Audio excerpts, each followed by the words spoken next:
রাজ্যে জারি হতে চলেছে রাষ্ট্রপতির শাসন। অবশেষে সত্যিই হয়ে গেল শুভেন্দুর কথা। কিন্তু কেন বাংলার এমন সংকটের দিন এলো? তবে কি রাজ্যপালের পদত্যাগের কারণেই ভেঙে পড়ল বাংলার সাংবিধানিক কাঠামো? ঠিক কি ঘটছে বাংলার রাজনৈতিক মহলের অন্তরে?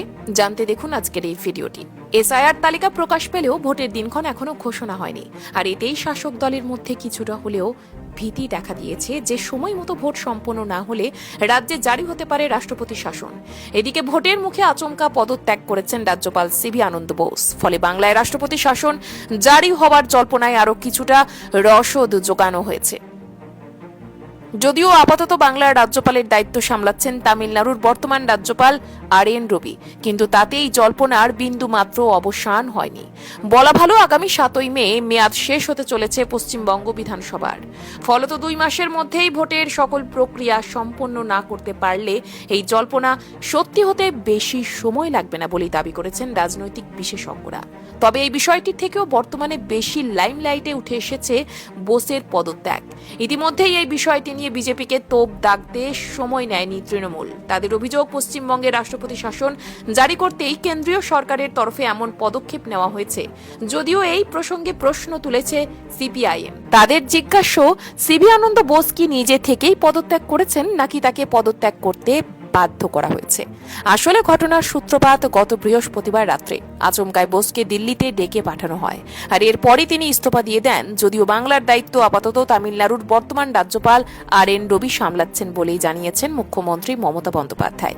কিন্তু হঠাৎই রাজ্যপাল বদলে রাজনৈতিক মহলে জল্পনা বেড়েছে। বলে রাখা ভালো, ভোটের আগ মুহূর্তে রাজ্য সামলাতে একজন রাজ্যপাল হিসেবে এমন কাউকে প্রয়োজন যার সাংবিধানিক অভিজ্ঞতা, প্রশাসনিক দক্ষতা এবং রাজনৈতিক অভিজ্ঞতাও থাকবে। যদিও বিশেষজ্ঞদের অনেকেই মনে করছেন হয়তো সিভি আনন্দ বোস সেই অঙ্কেই পিছিয়ে পড়ছেন, আর তার সমাধান এই পদত্যাগ।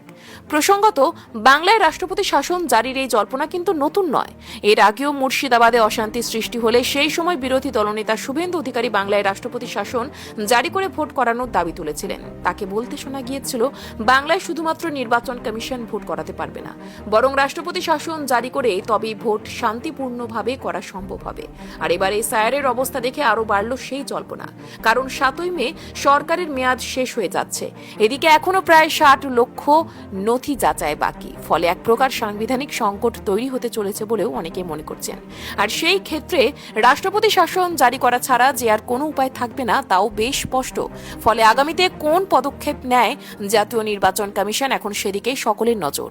যদিও এই ঘটনা প্রসঙ্গে মুখ খুলেছেন তৃণমূল কংগ্রেসের রাজ্য সহ সভাপতি জয়প্রকাশ মজুমদার। তিনি বলেন, রাষ্ট্রপতি শাসন জারি হওয়া উচিত নয়, কারণ নিরপেক্ষ সংস্থা কমিশনের হাতেই এই পরিস্থিতির সকল দায়ভার রয়েছে।